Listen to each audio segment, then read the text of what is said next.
Retomando entonces, ¿alguien tiene algún comentario antes de avanzar con estas ideas?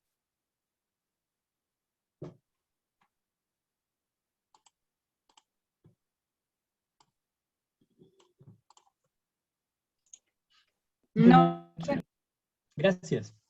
Aquí vemos una grabación, es una especie de GIF, ¿cierto? De animación que se repite, pero que nos muestra un fenómeno que uno puede observar con un microscopio, que se trata de partículas de polen o granos de polen que están suspendidos en el agua, que están flotando en una superficie con agua.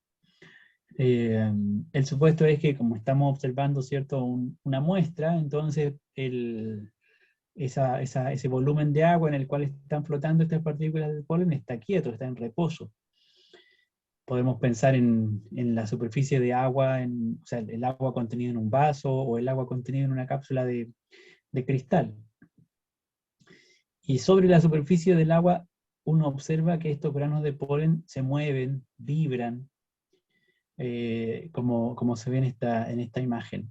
Este fenómeno se llama movimiento browniano, porque fue observado por primera vez por un señor de apellido Brown, y él trató de describirlo, pero no tuvo una explicación para el movimiento browniano. ¿Han escuchado hablar de este fenómeno? No, profe. No, profe. Profe, ¿Y alguna idea de qué es lo que podría explicar el movimiento observado en los granos de polen? ¿Esa vibración? ¿Se les ocurre alguna idea? profe, ¿puede repetir, perdón? Repito la pregunta. Sí, profe, porfa. Bueno, les decía, lo que estamos observando son partículas de polen flotando en el agua que se observan al microscopio y parecen, y al observarlas se ve como que vibran o como que se mueven, más o menos como en esta animación. Este fenómeno se llama movimiento browniano. Este tipo de movimiento no solo lo presentan las partículas de polen, uno lo puede observar en otro tipo de partículas suspendidas en el agua igual.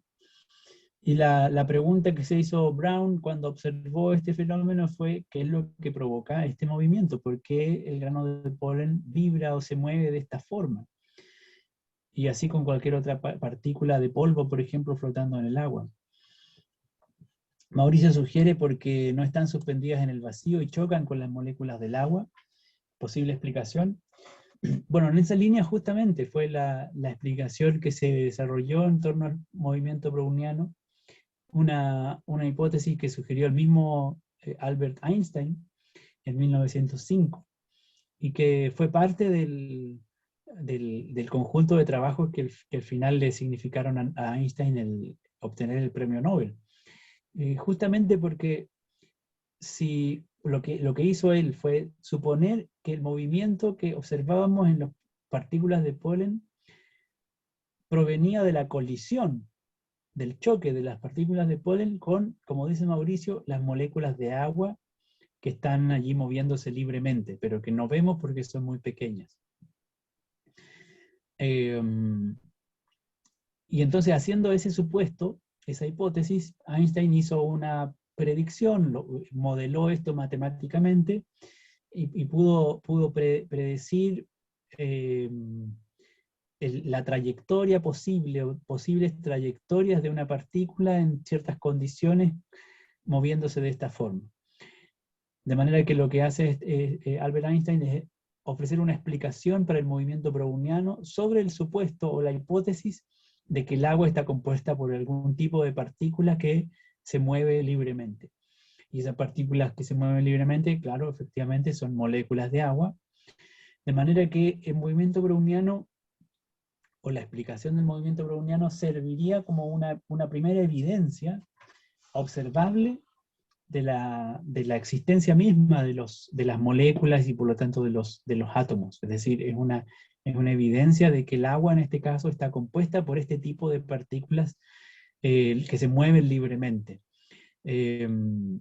y son una manera, digamos, formal o científicamente aceptada, la explicación de Einstein, de explicar o de describir lo que contiene, en este caso, el agua, o de qué está hecha el agua.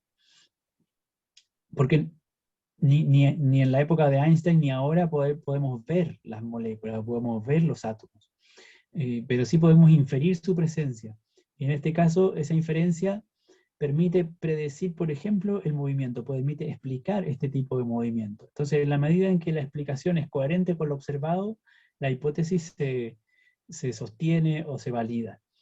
Y en este caso lo que se valida es la idea de que el agua está compuesta por algún tipo de partícula que se mueve libremente y que colisiona, en este caso, con los granos de polen. Como esas colisiones son muchas, porque son muchas moléculas y ocurren en todas direcciones, entonces el movimiento de las partículas es bien aleatorio, y parece más que nada una vibración. Y esta idea es la idea que está sistematizada o formalizada en nuestra concepción moderna de la materia. Cuando hablamos de materia aquí es importante tener presente, también pensando en nuestros estudiantes, que materia es toda aquella sustancia de la cual está conformado el universo. Y por lo tanto es todo aquello que nos rodea, pero también es aquello que nos conforma. Por lo tanto es importante reconocer, presentar, utilizar ejemplos de materia tanto inorgánica como orgánica, tanto visible como invisible, porque muchas veces nuestros estudiantes, a lo mejor por el mismo entorno cultural, por las representaciones típicas que se encuentran en los textos escolares o en revistas de divulgación o incluso en la televisión, las representaciones suelen ser prototípicas, entonces se utiliza de nuevo ejemplos de materia que habitualmente son objetos inertes, que son objetos masivos, que son visibles, tocables, duros. Entonces muchos estudiantes asocian la idea de materia a un objeto inerte que tiene masa, que tiene un volumen definido, que se puede tocar, que incluso puede ser rígido. Y cuando asocian entonces materia con ese tipo de estructura, de inmediato les resulta mucho más difícil o contraintuitivo pensar que el aire, por ejemplo, es materia, que aquello que ingresa a nuestros pulmones cuando inspiramos es materia. O les resulta incluso contraintuitivo pensar a veces que estamos nosotros mismos compuestos de materia, o somos materia, en el sentido de que estamos compuestos de algún tipo de sustancia.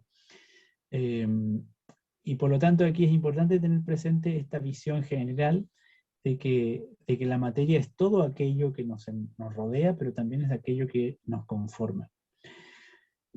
Y esta concepción moderna de la materia, que se va a resumir en la teoría atómica, nos sirve para basar nuestra comprensión por lo menos en estas 4 dimensiones, desde un punto de vista científico. En primer lugar, ¿de qué manera está organizada la materia? ¿Cuál es su estructura?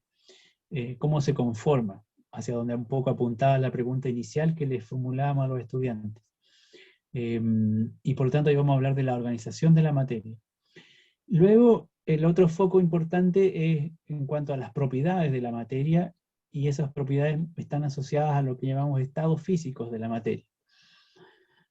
Y esas propiedades están, digamos, experimentan cambios, transformaciones, y esas transformaciones ocurren en 2 formas en general: cambios que llamamos o clasificamos como cambios físicos, y por otra parte cambios químicos. Así que vamos a tratar de visualizar algunos elementos de estas 4 aristas durante esta unidad.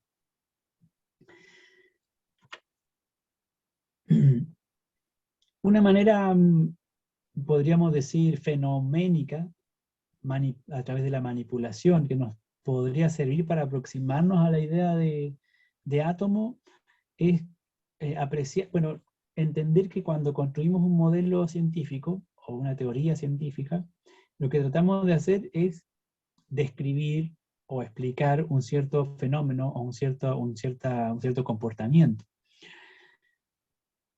En este caso, por ejemplo, podemos contrastar lo que ocurre cuando vertemos un vaso de agua, es decir, cuando el agua fluye, ¿cierto? Y contrastar eso con lo que ocurre con una masa de plasticina, un bloque de plasticina, que lo ponemos en nuestra mano o en un vaso y queremos que se comporte de un modo semejante o como se comporte el agua, y vemos que eso no ocurre. Porque en general el bloque de plasticina, ¿cierto?, va a caer como un único objeto, como un sólido, y no podríamos decir que el bloque de plasticina fluye, en el mismo sentido en que decimos que el agua fluye. Pero debe haber algo en el agua, en su naturaleza, en su estructura, que le permite fluir de la manera en que fluye. Y entonces podríamos a lo mejor comparar ese fenómeno, el de la fluidez del agua, con algo parecido, una analogía que podemos hacer con el fluir, entre comillas, de los granos de arroz, cuando los ponemos en la taza para preparar arroz, ¿cierto? Y los granitos de arroz separados unos del otro caen de un modo semejante a cómo fluye el agua desde el vaso cuando lo vertemos. En ese sentido, a lo mejor la idea del arroz, o el caso del arroz, nos da una iluminación en torno a cómo lograr que la plasticina fluya de la misma manera que el agua. ¿Qué es lo que habría que hacer para que se parezca a los granos de arroz? Habría que desmenuzarla, profe, en pedacitos pequeños, chiquititos, De acuerdo, eso, dividirla, estupendo. porque es la Exacto. densidad de la plasticina la que no deja que Ujú. pueda fluir. Ujú, de acuerdo. Entonces tendríamos que, por ejemplo, dividirla en pedacitos pequeños que se parezcan a granos de plasticina, ¿cierto? Y eventualmente la colocamos después en un vaso, en una taza, y a lo mejor observamos un fenómeno semejante a lo que estamos viendo en el caso del arroz. Ese ejercicio a lo mejor nos sirve justamente para introducir la idea de que el modelo o un modelo científico que busque explicar la naturaleza de la materia o describir la naturaleza de la materia, lo que hace es tratar de justamente darnos una representación de cómo podría estar organizada la materia de manera que presente las características que observamos en el mundo cotidiano. Y de ahí entonces que la idea de parcelar o romper o separar la plasticina en pequeñas partículas nos da una idea de que a lo mejor el agua está compuesta de pequeñas partículas que le permiten fluir de esa manera. Y a lo mejor eso es semejante al caso del arroz en el sentido de que el arroz representa muchas partículas que permiten o que facilitan ese comportamiento. Y esta idea de que la materia presenta ciertas características, ciertas propiedades porque está compuesta de partículas, es justamente la idea básica de la teoría atómica, que en su forma actual podríamos más o menos sintetizarla en estas 4 ideas principales. La primera es la que de alguna manera estamos apuntando, estamos diciendo. Toda la materia está compuesta por pequeñas partículas que llamamos átomos. Y esos átomos, esta es la segunda idea, son en principio indivisibles, que no podemos crear ni destruir en algún tipo de transformación cotidiana.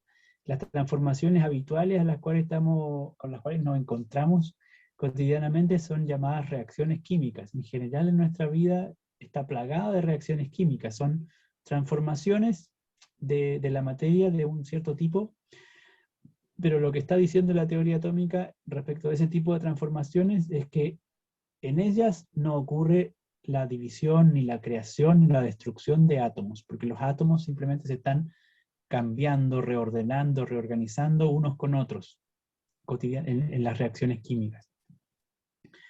Sin embargo, hoy día sí sabemos, la teoría atómica sí acepta y permite explicar que hay cierto tipo de cambios, cierto tipo de reacciones, las que llamamos reacciones nucleares, en las cuales sí ocurre que los átomos pueden ser divididos, o pueden ser creados, o pueden ser destruidos.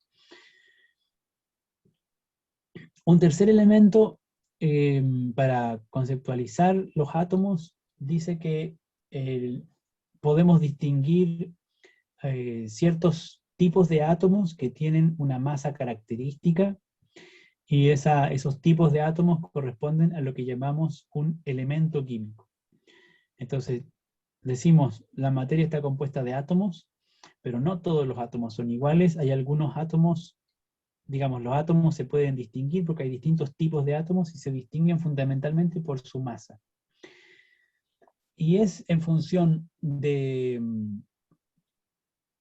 esas características básicas, de la masa que compone a los átomos, que los elementos químicos tienen distintas propiedades. Es decir, las propiedades de los elementos químicos provienen o se derivan de las características de sus átomos constituyentes. Y los átomos en general se distinguen por su masa, fundamentalmente.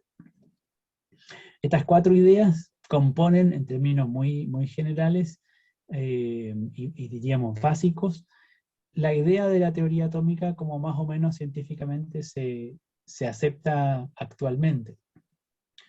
Por supuesto, el desarrollo de esta teoría atómica no ha sido reciente, sino que es el resultado de un proceso de desarrollo de conocimiento científico muy extendido, que incluso antes de la época científica era abordado desde un punto de vista más bien filosófico, pero estaba presente también la discusión en torno a la naturaleza de la materia.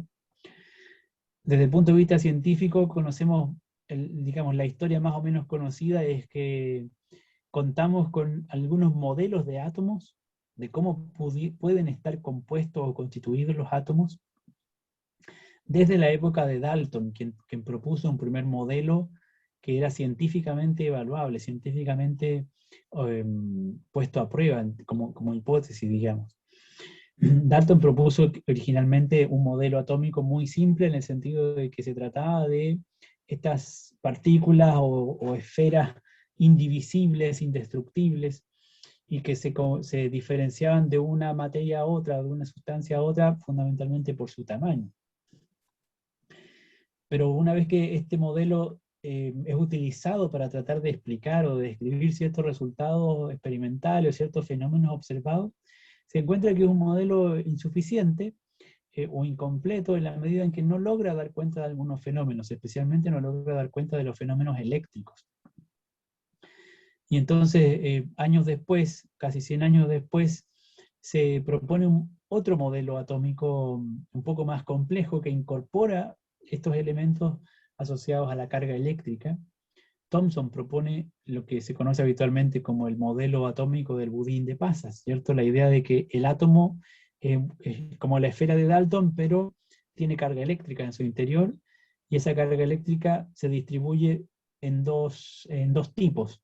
Una que llamamos positiva, que vendría a ser como la masa del átomo, principalmente, o la masa del budín en la analogía, y carga negativa que se aloja dispersa dentro de esa masa positiva, a la manera en que las pasas se distribuyen dentro del budín. Y ese modelo, nuevamente, por supuesto, es utilizado para tratar de describir o explicar ciertos fenómenos de distinta naturaleza, y cuando se pone a prueba se encuentra que la idea de la masa positiva distribuida en todo el volumen del átomo no resulta muy adecuada para justamente explicar algunos resultados experimentales.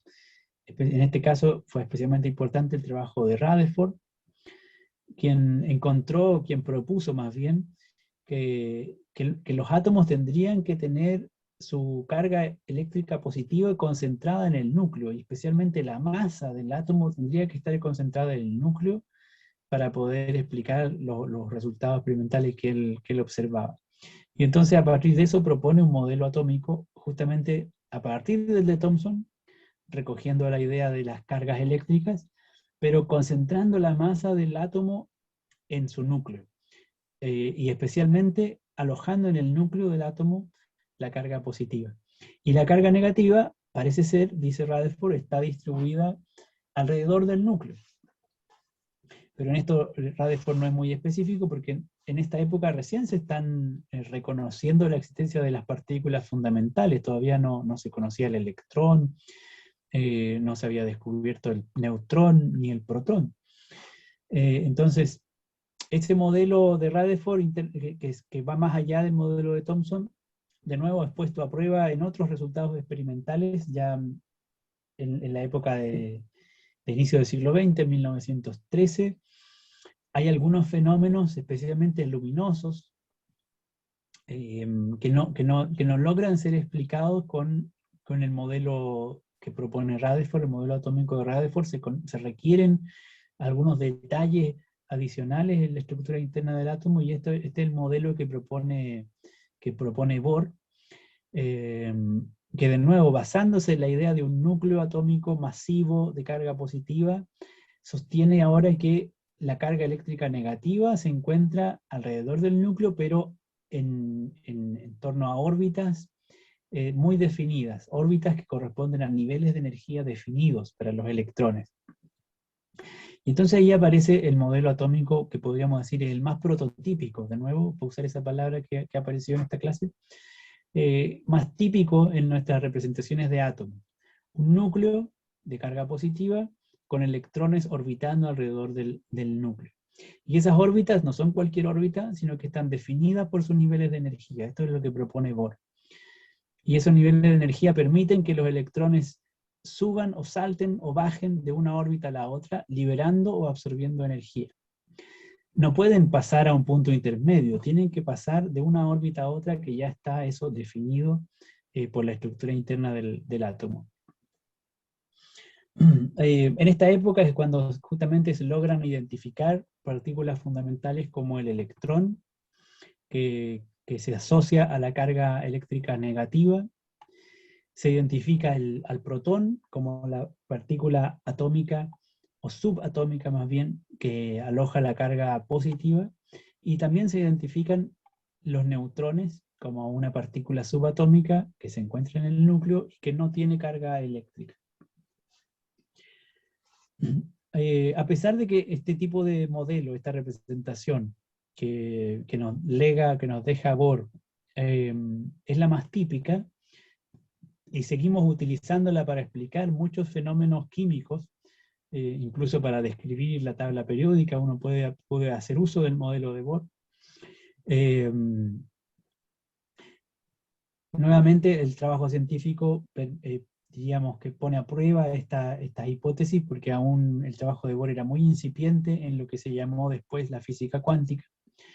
Y por lo tanto dio paso al desarrollo de un nuevo modelo, de una nueva teoría, que en este caso está representado por este modelo atómico físico cuántico, que entre otras personas fue desarrollado por Schrödinger, y que, a diferencia del caso del modelo de Bohr, sostiene que aquí no podemos hablar directamente o con precisión o con claridad de la ubicación de ciertas partículas en el átomo.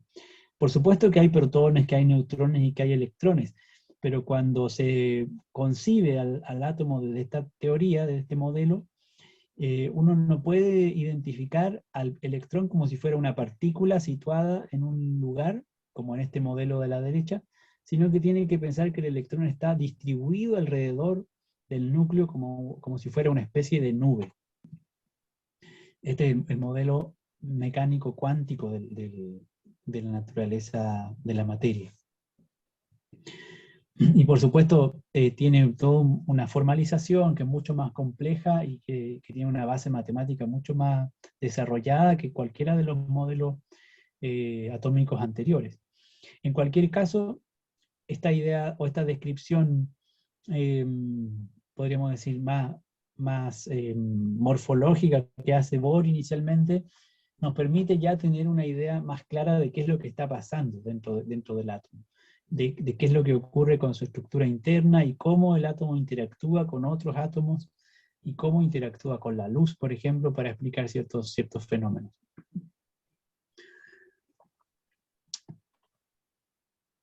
Algunas características básicas de estas partículas subatómicas es que ya habíamos dicho, ¿cierto?, que el protón y el electrón tienen asociada una carga eléctrica. Esto, por supuesto, supone podríamos decir, la integración de un modelo científico distinto al modelo atómico, que es el modelo eléctrico de la materia. Hay una especie de síntesis entre estos dos modelos. El modelo eléctrico de la materia requiere que, debido a ciertos fenómenos eléctricos que observamos, la materia presente dos tipos de carga eléctrica, o presente dos tipos de comportamiento, básicamente. Porque hay objetos que se atraen mutuamente y hay objetos que se repelen bajo ciertas condiciones. Entonces, el modelo eléctrico dice que tiene que haber dos tipos de materia, una materia positiva y una materia negativa, de manera que cuando ellas se aproximan, entonces se atraen mutuamente. Pero ocurre que cuando se aproximan dos cargas del mismo tipo, dos positivas o dos negativas, entonces se repelen. En base a esta fenomenología es que es posible asociar la carga positiva a los protones y la carga negativa a los electrones. Lo interesante es que la cantidad de la carga eléctrica es la misma en ambas partículas, solo que una es positiva y la otra es negativa. Por eso se dice el electrón tiene carga eléctrica -1 y el protón tiene carga eléctrica +1. Si bien tienen la misma cantidad de carga y distinto signo, en términos de su masa, como ya lo había mostrado Rutherford, son muy distintos, porque la masa del protón es 1850 veces mayor que la masa del electrón. Eso significa que la masa de los átomos es fundamentalmente la masa de los protones, la masa que se encuentra en el núcleo. Esto también ocurre en el caso de los neutrones. Los neutrones también se puede medir su masa, y su masa es muy parecida a la del protón, casi 2000 veces mayor que la del electrón. La diferencia en el caso del neutrón es que se trata de una partícula con carga eléctrica nula, o neutra, por eso su nombre. Bueno, la teoría atómica y la física de partículas actual sostiene que el electrón es una partícula fundamental. Digamos, el electrón no se puede subdividir en más partículas. En cambio, el protón y el neutrón, si bien son dos partículas subatómicas que conforman los átomos, no son partículas fundamentales porque ellos están compuestos de otras partículas más fundamentales.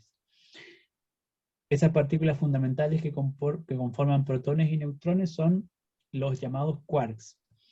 Y son una combinación de quarks en el protón y una combinación de quarks en el neutrón los que le dan la consistencia, su existencia, podríamos decir, a estas dos partículas subatómicas.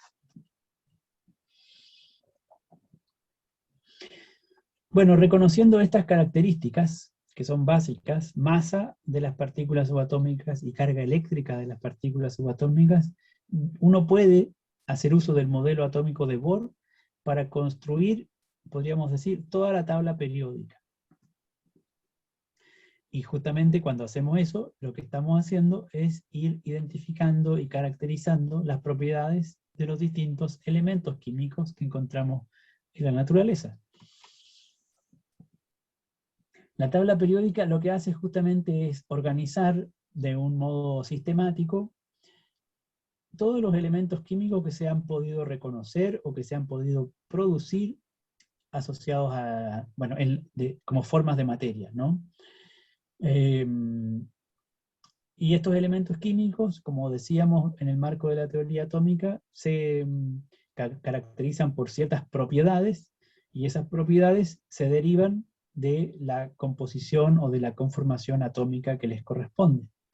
Así, por ejemplo, el hidrógeno, que es el elemento químico, vamos a decir ahora, más simple, luego vamos a ver por qué,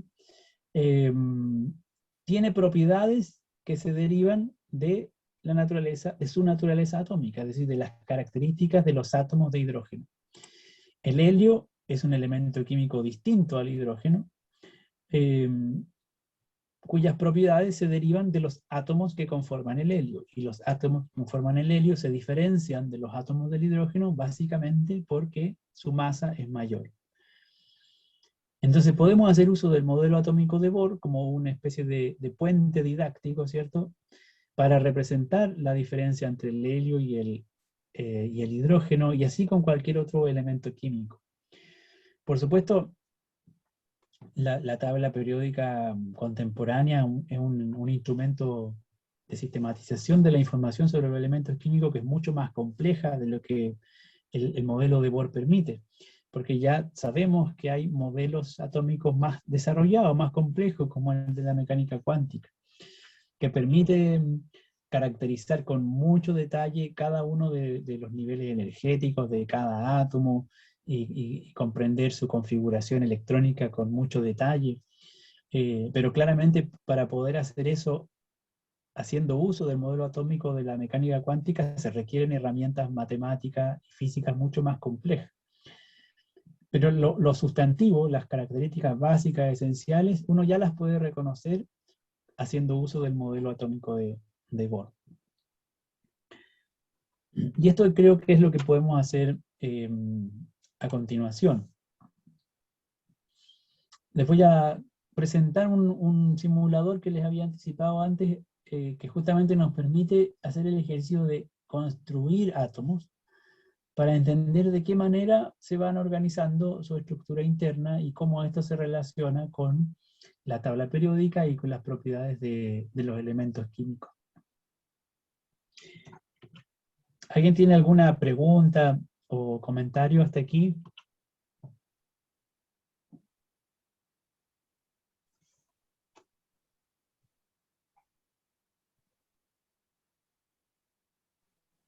No, profe.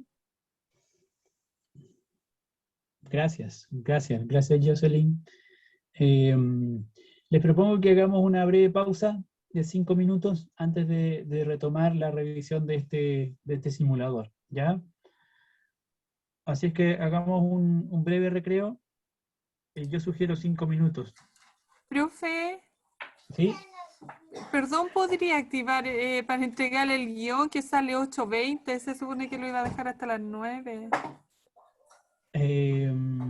Sale plazo hasta las 8:20. Pero actualizó la página. A lo mejor eso no hice, profe. Compañera, Porque ya son las 9:30. No, pues, pero intenté a las 9 y me sale a las 8:20, pues, compañera. Me sale 8:20. Voy a abrirlo nuevamente por 5 minutos mientras Porfa, descansamos. profe. Mientras descansamos y nos volvemos a conectar, ¿ya? Vamos y volvemos, ¿ok? Gracias, profe. ¿A qué hora nos conectamos, profe? 5 minutos de break, ¿te parece? Gracias. Ya. Gracias.